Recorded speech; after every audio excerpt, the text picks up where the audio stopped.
Hello everybody, welcome back to Tweet Street, Season 2, Episode 7. This week we're getting very close. We've got a 1 week countdown before the birds get together. The males and females go and say hello to each other. And it's tickle tackle trim time, which I do for the last, or have done for the last couple of years. And what's going on at the Grantham CBS. They've got lots of stuff coming up this year, and I've managed to get it on a little ticker tape thing, which you'll see in a moment. So just briefly, going back to the Grantham guys, what I've done is a little ticker tape that's going to run across the top of the screen, and it's just going to tell you what events they've got. They have monthly events and what they are, when they are, who's doing it, and what they're talking about. So have a little look, see if you like that thing going across the top. If it does, you noddle in, send me a message, and I'll do it a different way. But it's just something to look at while we're waffling on about other stuff. Now, at the minute, you're going to be looking at, this is a dunnock in the garden. It was persistently raining during the week, and it just sat motionless underneath the bird table. It's got a little roof on, and it didn't budge, it didn't move, it just froze. It thought, oh, I'm not having any of this, it's bloody woeful. Fortunately, the weather now is glorious. We've had, this is the third day we've had really nice sunshine. It's been very cold at night, we're still getting a bit of a frost, but the days are glorious and the birds are loving it. I've just done a video, I won't put it on this week, but for next week. I've just done a video. We've got about 6 red kites just above the house, just circling round. So that's their form of bonding, I expect, and it's fantastic. So yeah, so you'll see the Grantham stuff going across this. There it goes, just going across here. Technology, eh? It was bloody hard work to do it. You'd think it'd do it easy, wouldn't you? But no. But hopefully it'll be effective, and you'll be able to see what's going on. Get yourself over to some of these events. The best way to learn is by going to some of these events and having a chat with people, listening to people, and getting all the info from there. So hopefully you'll find that really beneficial. Now, I did make some notes because I'm really professional here. The idea, a year ago, just over a year ago, spoke to Mike Berlin, and he's the guy that does the Australian Fife Life. It's really worth watching if you haven't seen any of his videos yet. The Australian Fife Life, brilliant. And we were just chatting with each other about trying to promote the hobby and getting other people involved and different ways of doing it. And obviously, you know, this is a platform for really effective information to come across to you guys, so you can learn, new people can learn and come into the hobby and think, oh, that will be for me, and hopefully we'll get more people doing it. I mean, on the lizard front, I know myself and Andy Beasley have both furnished several new lizard keepers over the last few months with birds, and I know Bob Snedden rang me this morning, and he's got someone coming to collect some birds, and he's delivering some others as well. So it's just getting the word out there, and that's hopefully what this, you know, doing these things on YouTube, etc., helps you do, is just show people in a different manner than normal. You know, there's 1 or 2 bird shows and sales up and down the country, but they are getting a bit few and far between. Most people now have a phone. Most people have a computer to be able to watch things on, or a TV to get YouTube. So it's just a different avenue. So hopefully, if you're new to birds and you think, oh, I wouldn't mind keeping them as a hobby, send me a message, somebody else a message, and we'll put you in the right place, get you started. In fact, I've got someone at work, chatted to in the week. He's a parrot man, and I've pointed him in a direction where he can get his parrot type birds from. So just chatting to people. So yeah, you use these things, and hopefully we can keep the hobby going strong. Right, so you're currently watching, or have been watching for the last few minutes, myself getting my nest pans ready. Sometimes I put felts in the bottom, but I tried to move over to putting the coconut fibre in. The only reason was when I had mite a couple of years ago in the bird room, underneath between the material and the felt, it was full of mite at the time, and it just made your skin crawl. So I tried to sort of minimise, like I say, make it really difficult for mite. If I see where they are, I try to avoid them getting to that situation. So what I do with these baskets, I've got a glue gun there that's just been turned on for a few minutes to heat up. So I either put a nest felt in. I've only done that for Mariah Carey bird because she wants a special sort of nest, and I just glue that pad in. I find that quite an easy thing to do. With the rest, I've just put, so I've done this for about 3 years now, using the coconut fibre, just stick a bit of glue. Now, I was a tradesman, so I've got hands like leather, and you'll see me sometimes moving the hot glue with my finger. It's not for you kids at home that have been office bound, so don't be doing that. But yeah, so I just glue it in. It takes a few seconds, it goes off almost immediately really because of the cold weather it was when I was doing it. I've only got 11 to make up now. I should make up another 11, which I've got another 11. I can get makeup ready for a second round, because what I want to do is move those, when I've got chicks in at a certain point, I want to move them to a different area and then put the baskets in for round 2. That's the cunning plan at the moment. So that's what I do. And I also, I don't know if you've seen it in this video because I was waffling about something else. After I finished all this, I just smear again Vaseline very lightly around the hooks that they hook into the bird cage, and around the lip of the and just generally underneath the basket.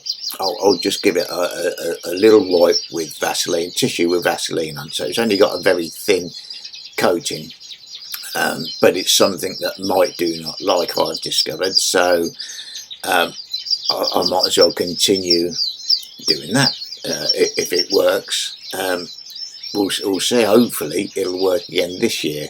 It could have been that last year was just a fluke and there weren't many mites around.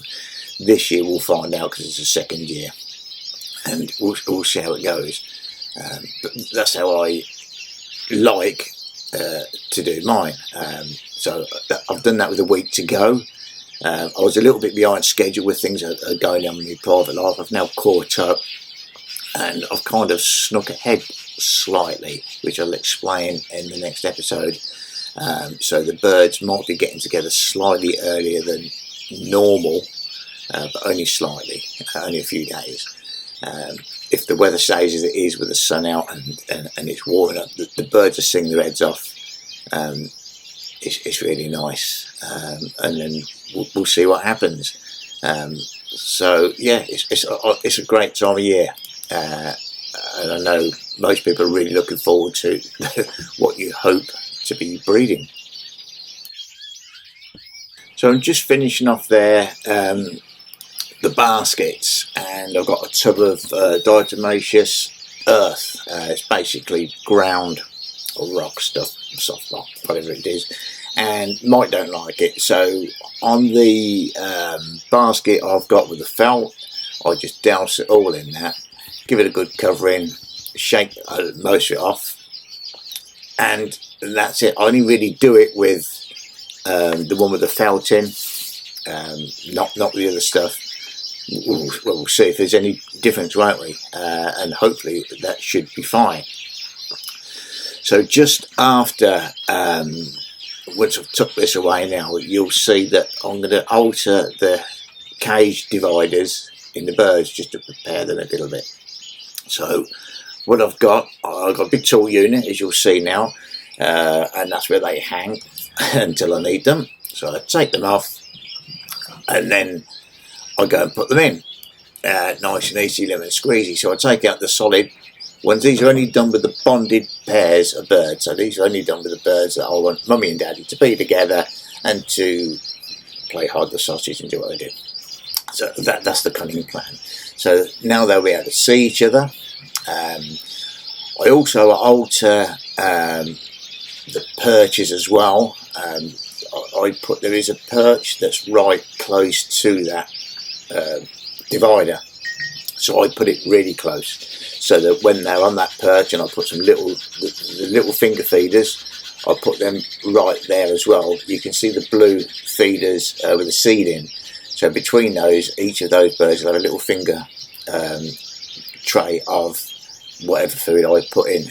Maybe it's a bit of conditioned seed, a bit of soft food, something like that, right next to each other. So they're feeding together, they can see each other.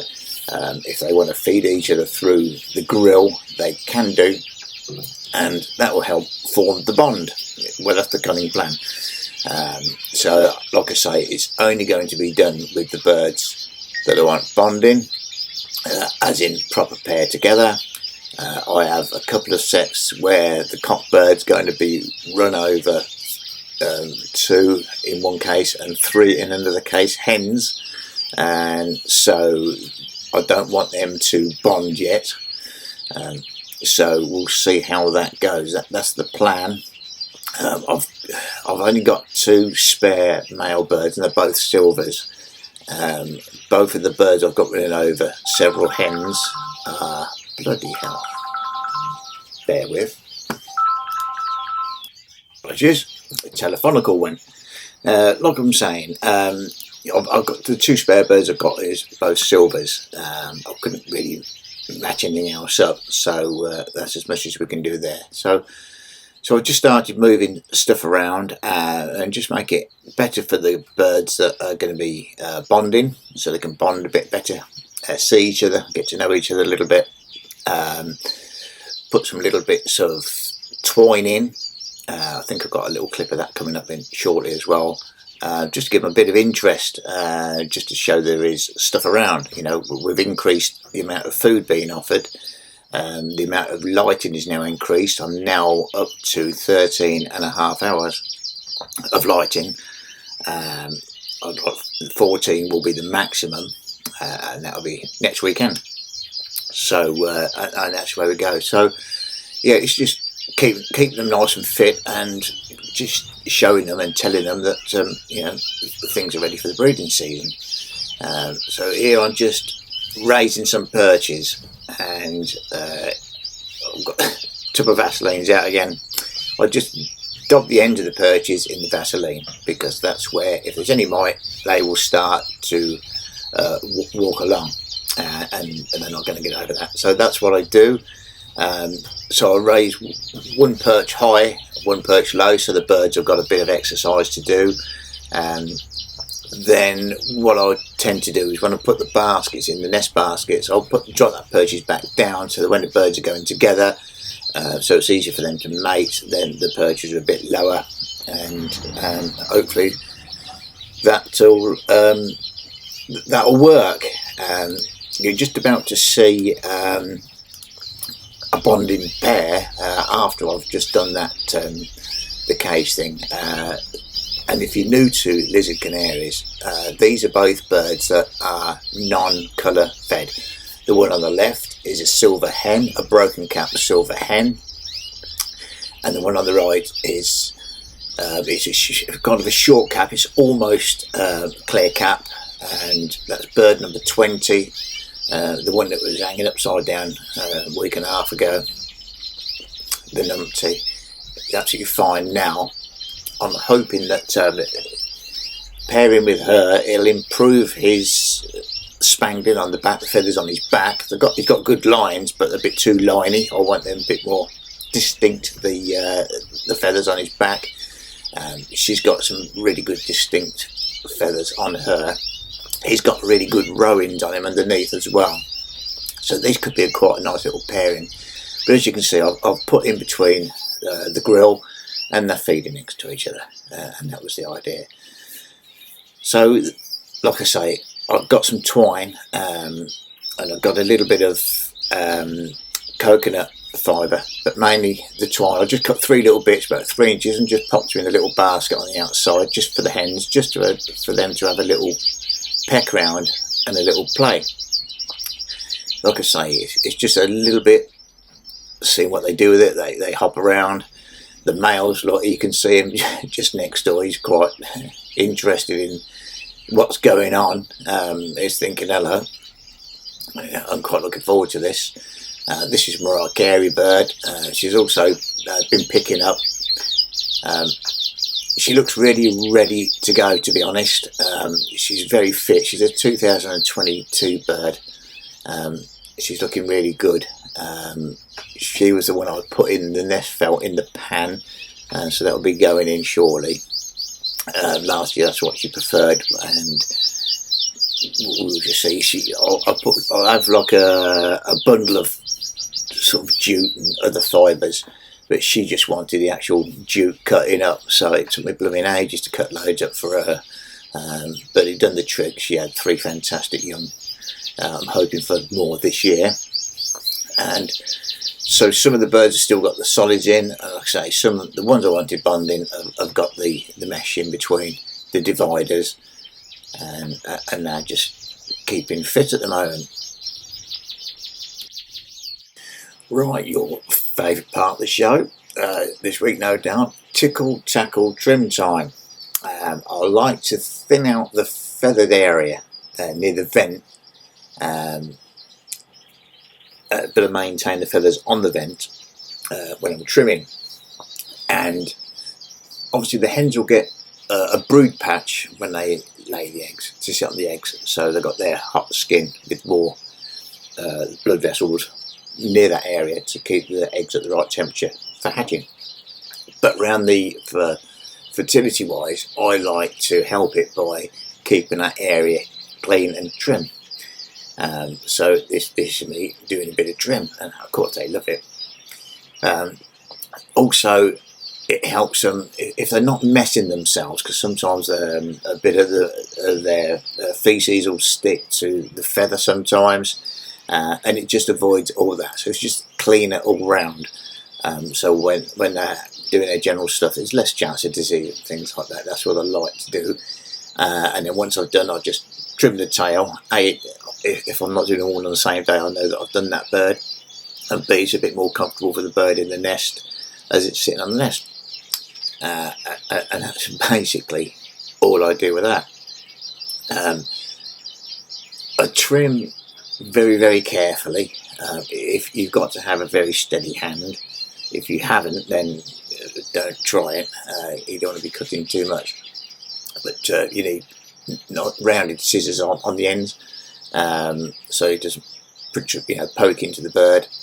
And there we go. It's a good time as well to also look at the bird. This one's got a beautiful cap. I like the shape of the cap, and it's just a good idea to have them in the hand and see how they're getting on. Sometimes you look underneath and see if there's any more fat. You'll see that's bright yellow if they've got any fat content under the skin. So you can see roughly how fit they are, and and just check them out again just before you put them together. There was one I thought I'd like to change this bird for another one. I just haven't got another bird to change it to, so I shall go with the pairings that I've got. It could come up well still, just because it's lacking in something this year doesn't mean the young will be lacking when they come out next year. So, and that's all I've really done with them. So I'm hoping it helps the fertility.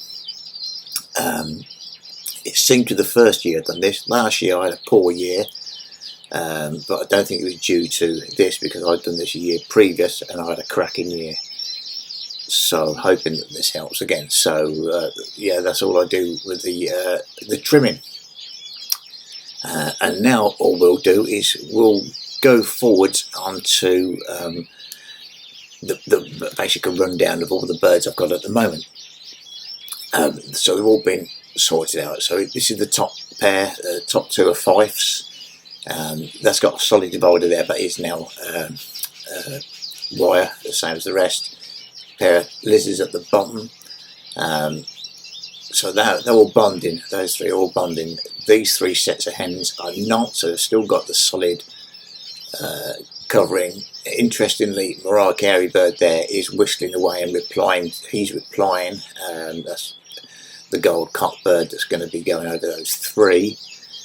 That's Mrs. Higgins. Now to the right of that is Mr. Higgins. That's got the solid divider in, because I want Mr. Higgins to pop downstairs and say hello to Mrs. T just down there.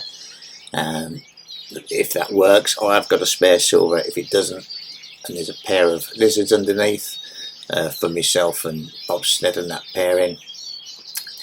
And then the other pairs I've got just 2 more over this side, this bank of cages, both going to be bonded birds. Not sure about that hen. She's fine, she looks fine, but she doesn't show interest in much at all.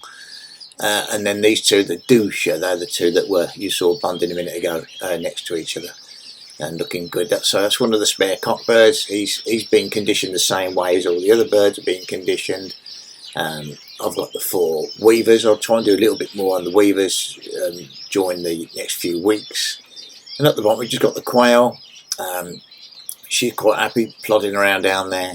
And we've got the other silver cockbird spare, and there's just a few other eggs. She lays 1 egg a day when she's quite happy, when she fancies it.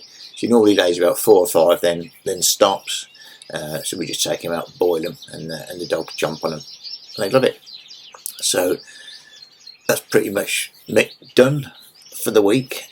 Next week we're going to be starting, the dividers will be coming out, and we'll see what happens there. That should be a nice little week. Hopefully nests would have been built. 2 weeks after that we're looking at eggs, 2 weeks after that we're looking at chicks, and then a few weeks after that it just goes on, doesn't it? It's a really interesting hobby, just keeps on going. So thanks very much for spending a bit of time with me. Take care everybody, and I'll speak to you all very soon. Bye bye for now.